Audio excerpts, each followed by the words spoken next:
नहीं हो पा रहा है, लेकिन थोड़ी बहुत कोशिश की है कुछ चंद लोगों ने।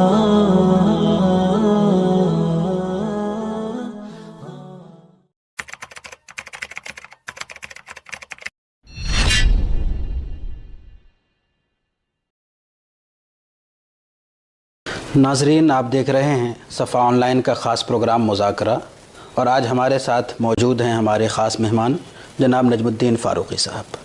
बग़ैर किसी तमहीद के डायरेक्ट टॉपिक पे आते हैं। इस वक्त इलेक्शन का जो एक छोटा सा हिस्सा है, मतलब इलेक्शन तो नहीं कह सकते हैं, लेकिन इलेक्शन की कोशिशों की जो एक तमहीद होती है कि वोटर लिस्ट में सुधार मुहिम, वो अभी चल रही है।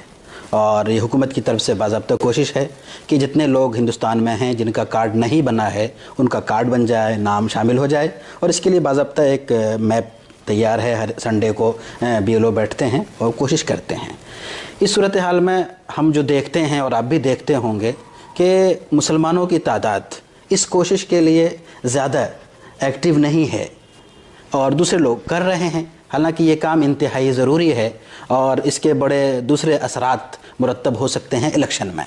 इस तनाजुर में समाज में से कुछ ऐसे लोग हैं जो इस काम के लिए कोशिश कर रहे हैं, मुहिम चला रहे हैं। ऐसे ही लोगों में हमारे जनाब फ़ारूक़ी साहब का शुमार होता है। आज हम ये जानना चाहेंगे कि आप लोग जो कोशिश कर रहे हैं वो किस तरह कर रहे हैं, इसका तरीक़ेकार क्या है। और ये जानना इसलिए ज़रूरी है कि जो लोग हमें सुन रहे हैं या देख रहे हैं वो भी अगर अपने इलाक़ों में वो अइम्मा, वो तंज़ीम के ज़िम्मेदारान अगर इस तरह की कोशिश करना चाहते हैं तो उनके लिए ये एक रोल मॉडल हो, एक मिसाल हो। मुनव्वर साहब आपने सही फरमाया। इलेक्शन कमीशन की तरफ से पूरे इंतज़ामात होते हैं और वो उसके इश्तिहारात भी देती है, और ये सबके लिए होता है कि वो लोग जो लोगों के नाम दर्ज नहीं हैं वो अपने नाम इलेक्टोरल लिस्ट में दर्ज करवाएं, या जिनके नाम गलत हैं उनको सही करवाएं। लेकिन जैसा कि हर शोबे में माफ़ी के साथ कहता हूँ कि हमारी कौम पिछड़ी रहती है, तो यहाँ भी इस मामले में भी पीछे रहती है।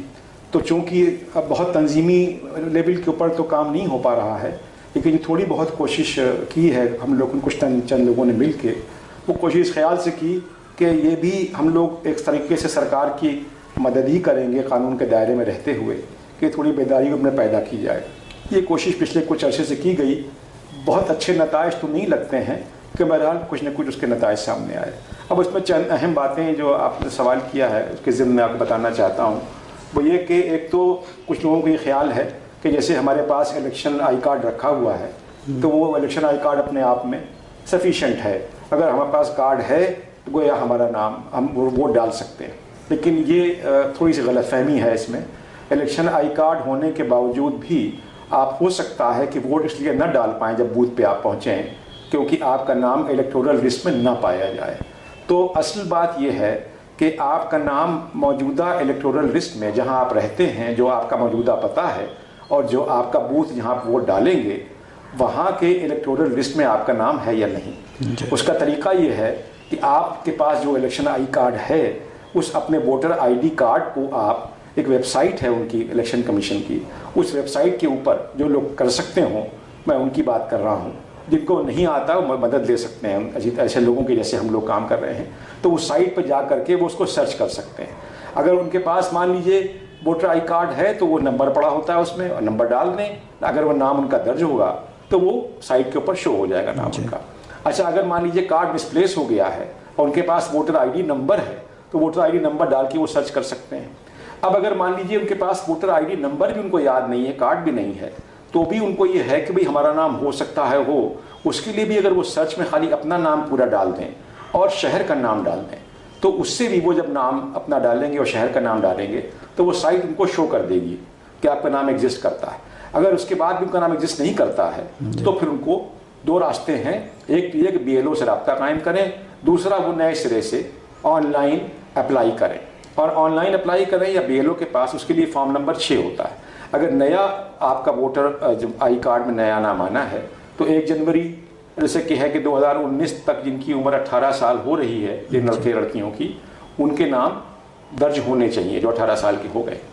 18 साल से 21 साल तक जो कानून है वो ये है कि 18 से लेकर 21 साल तक आपका नाम दर्ज हो जाना चाहिए।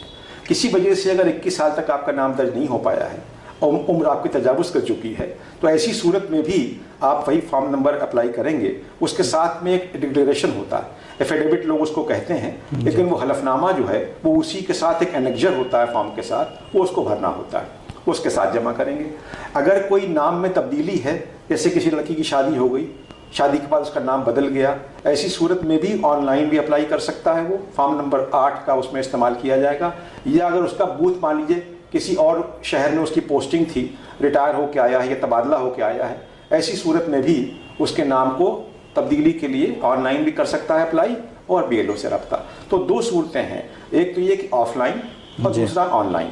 ऑफलाइन में आखिरी तारीख जो है वो 28 अक्टूबर है 2018, और ऑनलाइन जो है उम्मीद है कि वो उसके बाद भी अप्लाई कर सकता है। मतलब हम ये जानना चाहेंगे कि इसके अप्लाई के लिए जिसके पास कार्ड नहीं है तो उसको फॉर्म भरना, फॉर्म नंबर 6, उसके लिए जाहिर सी बात है कुछ डॉक्यूमेंट की ज़रूरत पड़ेगी, बगैर डॉक्यूमेंट के वो एक्सेप्ट नहीं करेंगे। ऐसे बहुत से लोग हैं जिनके पास कोई डॉक्यूमेंट नहीं होता है, ऐसे बहुत से लोग हमारे समाज में पाए जाते हैं, तो वो लोग अपना नाम किस तरह शामिल करा सकते हैं, उसका प्रोसेस क्या है? देखिए, उसमें बुनियादी तौर पे डॉक्यूमेंट्स तो 2 चाहिए होते हैं। एक तो आपका एड्रेस प्रूफ उसको कहते हैं आप, और एक ID, यानी ID का मतलब फ़ोटो जिसमें होता है, पहचान पत्र कहते हैं जिसको, तो एक तो वो होना चाहिए। और दूसरा ये कि एज प्रूफ के लिए हाई स्कूल का सर्टिफिकेट बहुत इंपॉर्टेंट होता है। तो एक तो जैसे मैंने आपसे अर्ज़ किया कि आपका एड्रेस प्रूफ होना चाहिए, उसके लिए आधार कार्ड हो सकता है, और आपका बिजली का बिल हो सकता है, टेलीफोन का बिल हो सकता है, ये एड्रेस सबूत के तौर पे आपसे अर्ज़ कर रहा हूँ। इसके अलावा ID के लिए पैन कार्ड भी इस्तेमाल हो सकता है, और उसमें भी आधार कार्ड की गुंजाइश है। अब रह गया सवाल एज प्रूफ के लिए, तो एज प्रूफ के लिए हाई स्कूल का सर्टिफिकेट होना चाहिए। अगर हाई स्कूल का सर्टिफिकेट नहीं है तो मार्कशीट होनी चाहिए। अगर मार्कशीट भी नहीं है तो फिर ऐसे और कोई सबूत, अगर अस्पताल का या बर्थ सर्टिफिकेट वगैरह अगर है तो उससे काम चल सकता है। अगर वो भी नहीं है तो उसके लिए फिर वही एक हलफनामा है, एफिडेविट है, जिसका अनेक्जर उसी फॉर्म में मौजूद है, और वो डिक्लेरेशन भर करके उसको साथ में जमा करना होगा। उसके लिए वेरिफिकेशन जो इलेक्शन कमीशन की तरफ से होगा, अब वो उसको वेरीफाई करेगा।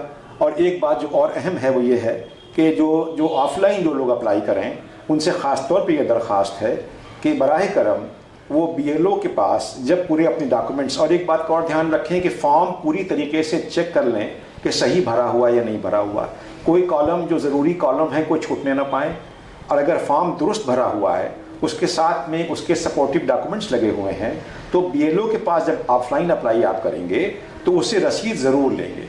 बहुत से लोग ये गलतियाँ कर रहे हैं, और अभी भी गलती कर रहे हैं कि वो लोग जमा तो कर रहे हैं फॉर्म, लेकिन रसीद नहीं मांग रहे हैं। और कहीं कहीं ये शिकायतें भी आ रही हैं कि साहब BLO से मांगते हैं तो रसीद देते नहीं है वो, जबकि उसको पूछते रसीद है कहाँ। रसीद उसी फॉर्म का निचला हिस्सा जो है, उसी के नीचे एक्नॉलेजमेंट लिखा हुआ है, उसी को फाड़ करके BLO रसीद आपको देंगे, दस्तखत करके मोहर लगा के। उनको ये कहना होगा कि साहब ये रसीद हम ले लिए बगैर यहाँ से नहीं जाएंगे, क्योंकि आपके जो कानून है उसके रसीद आपको देना ज़रूरी लाजमी है। और अगर फिर भी रसीद वो नहीं देते हैं तो उनके आला अफसरों के पास शिकायत की जा सकती है, RTI में पूछा जा सकता है, लेकिन बराह करम रसीद ज़रूर हासिल करें। अभी जो ये मुहिम चल रही है, कई एतवार गुजर चुके हैं जिसमें BLO को बैठना था, तो ऐसी बहुत सी शिकायतें मिली कि BLO फॉर्म नहीं दे रहे हैं, BLO परेशान कर रहे हैं, एक्सेप्ट नहीं कर रहे हैं। तो इस तरह की जो बातें हैं, इसके हल के लिए क्या कोई तरीक़ा आप लोगों ने सोचा, इसकी ज़रूरत महसूस हुई? देखिए, ये बात सही है, ऐसी बहुत ज़्यादा शिकायतें तो नहीं आई हैं, लेकिन इस सिलसिले में थोड़ी सी मदद आप इस तरह से कह सकते हैं कि जैसे लोगों की तंजीमें कुछ काम कर रही हैं, उसमें उनकी मदद हासिल की जा सकती है। मैंने ख़ुद अपना फ़ोन नंबर और ऐसे कई लोगों के फ़ोन नंबर्स दिए हैं। इसी के साथ जो आपके जिन इलाकों की बात हो जहाँ दिक्कत आ रही हो, उन इलाकों में कारपोरेटर्स जो हों उस इलाके के, उनसे रुजू किया जा सकता है, क्योंकि कारपोरेटर के भी अपने इंटरेस्ट होते हैं, उनको भी इलेक्शन लड़ना होता है। अगर कारपोरेटर के अलावा अगर कोई विधायक को वहाँ के इलाके के MLA को जानता है तो वो उससे राब्ता कायम कर सकता है। और थोड़ी सी और हिम्मत अगर बढ़ाए तो वो जो आला अफसर हैं इलेक्शन कमीशन के दफ्तर जा सकता है, वहाँ जाके भी शिकायत कर सकता है। अब तो सरकार के इसमें बहुत कानून है कि RTI में दरख्वास्त दी जा सकती है, और BLO को ये अख्तियार कतई नहीं है कि वो आपको किसी तरीके से बहानेबाजी करे या आपको रसीद न दे। तो हर हालत में आपको, और फिर भी अगर आपको दुश्वारी आती है इन तमाम बातों के बावजूद, तो फिर एक रास्ता ये है कि ऑनलाइन अप्लाई करें, लेकिन वो बिल्कुल बदर्जे मजबूरी। उम्मीद है कि ऐसा होना नहीं चाहिए अगर थोड़ी कोशिश की जाए। एक छोटा सा सवाल, बल्कि आखिरी सवाल ये होगा कि ऑफ़लाइन और ऑनलाइन दो तरीके हैं। बाज़ लोग कहते हैं कि ऑफ़लाइन ज़्यादा बेहतर है ऑनलाइन के मुकाबले में। आप क्या महसूस करते हैं, दोनों में फ़र्क है या दोनों सेम प्रोसेस है? ये बात आपने बिल्कुल बजा फरमाई है। काफ़ी लोगों को गलतफहमी ही मैं कहूँगा है। हालांकि ये बात समझ लेनी चाहिए, जहाँ तक ये मेरी ज़ाती अपनी राय है, कि जब इलेक्शन कमीशन की एक ऑथराइज वेबसाइट है और उसमें, और ये कोई नया नहीं है, अब तो बहुत से चीज़ें आप जानते हैं कि पिछली सरकार ने भी बहुत सी चीज़ें ऑनलाइन कर दी थी। तो क्या ऐसा होता है कि रेलवे का टिकट हम विंडो से जाकर कराएं तो ऑथेंटिक होता है और ऑनलाइन कराएं तो ऑथेंटिक नहीं होता है? ऐसा नहीं है। ऑथेंटिसिटी में कोई डाउट नहीं है, लेकिन चूंकि लोगों को एतबार, हम लोगों का जो मिजाज, हम आम हिंदुस्तानी का मिजाज ये होता है कि हम चाहते हैं कि हमारे पास सरकारी मोहर लगी हुई एक चीज़ हो, तो हम चाहते हैं कि साहब हम सरकारी दफ्तर में जाएं, वहाँ मोहर हो, दस्तखत हो, वो हम हासिल करें। हाँ, तो ऐसे भी लोग हो सकता है आपको मिल जाएं कि जो ऑनलाइन भी अप्लाई करें और उसके साथ में वो एक कॉपी कहें कि हम ऑफलाइन पे दे दें। चलिए, कोई हर्ज नहीं, अगर एहतियात के तौर पे ऐसा कर लेते हैं तो कोशिश करें। आप इसी बात को ले, नफसियाती भी थोड़ी बात हो सकती है, कोशिश करें कि आप अपनी BLO से रब्ता कायम करें और BLO के ज़रिए से आप उस फॉर्म को अप्लाई करें। लेकिन अगर आप ऑनलाइन अप्लाई करते हैं तो ऑनलाइन मैं आपको ये बता दूं कि कुछ लोगों के आने भी शुरू हो गए हैं 15 दिन के वक्फे से। अगर सब कुछ ठीक है तो, अगर देखिए कुछ कमी फॉर्म में रह गई, कोई गलती अगर आपने नहीं, हालांकि ऑनलाइन में गलती करने के चांसेस कम हैं, तो उम्मीद यह है कि 15 दिन के अंदर आपको वहाँ से एक इंक्वायरी BLO के थ्रू आ जाएगी, या आपका एक वहाँ पे एक नंबर अलॉट हो जाता है। जब आप ऑनलाइन अप्लाई करते हैं तो वो आपको एक नंबर जनरेट कर देता है, वो एक रेफरेंस नंबर होता है, जिससे आप कल को ये क्लेम कर सकते हैं कि साहब ये हमारा नंबर था और न इंक्वायरी आई और न हमारा कार्ड आया, या कार्ड नहीं भी आया तो हम वोट नहीं डाल सके।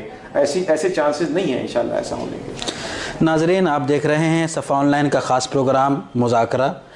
हमारा प्रोग्राम आपको कैसा लगा, इस बारे में आप हमें ज़रूर बताएं। में अपना तासुर कमेंट बॉक्स में ज़रूर लिखें, और अगर हमारा प्रोग्राम पसंद आए तो लाइक ज़रूर करें और सब्सक्राइब करें, अपने दोस्तों तक इस मैसेज को पहुंचाएं। ये और इस तरह के हमारे प्रोग्राम ये मिल्लत के लिए और तमाम इंसानों के लिए इंतहाई मुफीद है। बहुत बहुत शुक्रिया। वीडियो के नीचे सब्सक्राइब के बटन पर क्लिक करें, बेल के आइकॉन पर क्लिक कीजिए ताकि हर नई वीडियो की नोटिफिकेशन